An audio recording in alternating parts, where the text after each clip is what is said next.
Good morning, everyone. I'm Gladys Mizrahi, and I want to welcome all of you to this virtual experience, hoping that soon we'll be together in person again.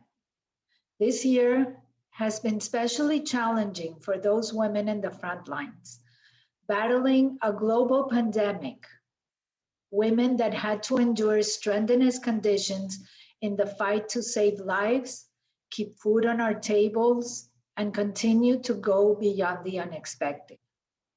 As we remember these difficult times, the Power of the Heels wants to honor those women that have put their lives at risk to save others. Women that dare to go beyond with an unexpected strength to save others. Women that taught us so many lessons on how we can meet any challenge with courage and determination. Today, we remember the brave women who we don't even know their names or even their stories, but were able to save lives by developing skills that they didn't even know they had. Today, we honor the memory of a woman that could not bear the fact that Germans were murdering innocent people just because of their beliefs, ancestry, and looks. As she decided to do something about it, she was trained to become a spy by the British with the cooperation of the Allied forces.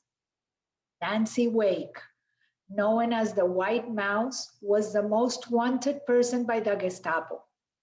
By bombing the railroad tracks, she was able to avoid the transport of thousands of prisoners headed to the concentration camps.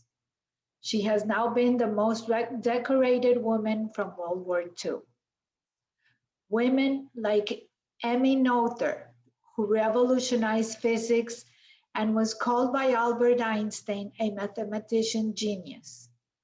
And women like Diana Trujillo, a Latinx originally from Colombia, an aerospace engineer at the NASA Jet Propulsion Laboratory, who hosted the first ever Spanish language NASA transmission of a planetary landing on Mars.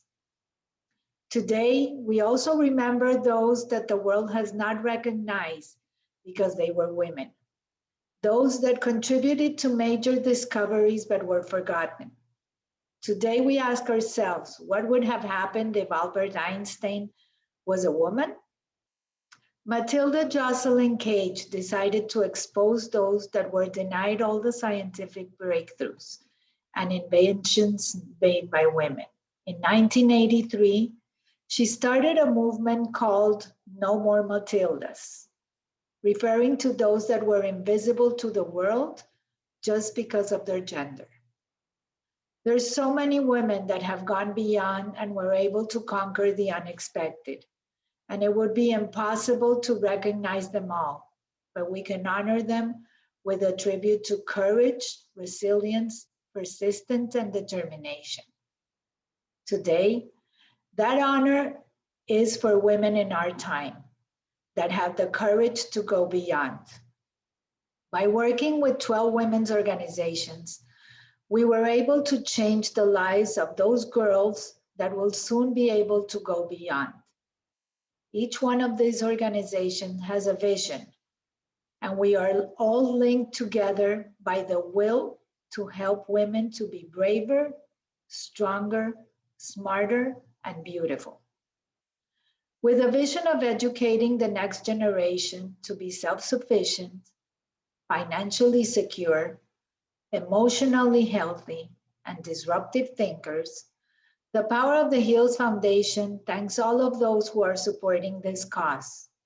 Starting in September, we will be able to turn that vision into a reality when our education program for girls begins.